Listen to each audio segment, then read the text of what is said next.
Serie B-Win. Tutti i colori della passione.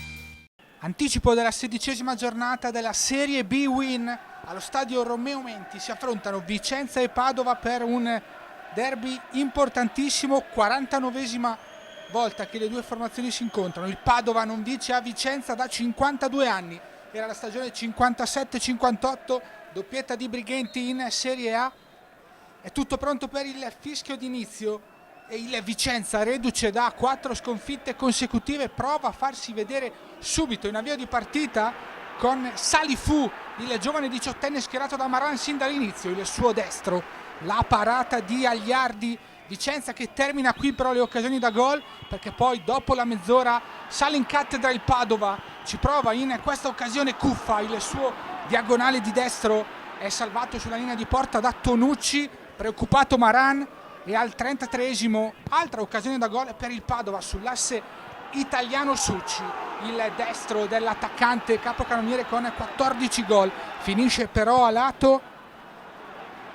Ultima occasione del primo tempo per il Padova, ancora con Succi sulla destra che si libera di Zanchi, il suo cross, bravo Russo ad anticipare Cuffa, e allora se il Padova non riesce a passare, il Vicenza spinge nel finale di primo tempo e trova la rete del vantaggio 1-0 con questa girata di destro di Elvis Abruscato, bravo a battere Agliardi dopo una pregevole azione. Abruscato è arrivato al suo 6° gol in campionato, esplode la gioia al Menti, segno d'intesa di Rolando Maran, il cross di Salifu, Misuracca prolunga di testa, arriva la girata di Abruscato che batte Agliardi al minuto numero 44 del primo tempo. Dunque il Vicenza passa in vantaggio. Può iniziare allora la ripresa e Calori continua ad essere preoccupato, dialogando con il DS Rino Foschi. Il Vicenza spinge, il Padova è in difficoltà, qui Di Matteo con il sinistro, bravissimo Agliardi a mettere in calcio d'angolo. Un minuto dopo, sugli sviluppi di un calcio d'angolo, arriva il 2-0 con il colpo di testa di Braiati, bravo a centro area a trovare lo stacco aereo che batte nuovamente Agliardi per il gol del 2-0. 1-2 mortifero del Vicenza tra primo e secondo tempo.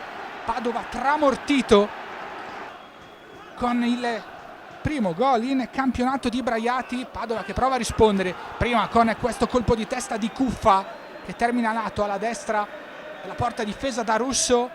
Padova che però ci crede, insiste e trova il gol del 2-1 al minuto numero 7 con questo pregevole sinistro di Di Gennaro che batte Russo.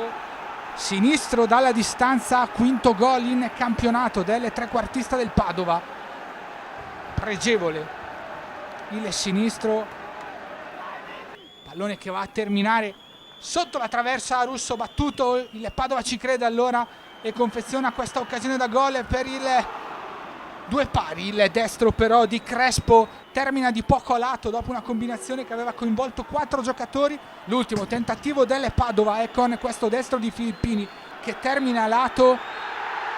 La partita finisce con il destro di Filippini. Vicenza che batte Padova 2-1, Vicenza che sale in classifica a quota 19, Padova che resta fermo a quota 24.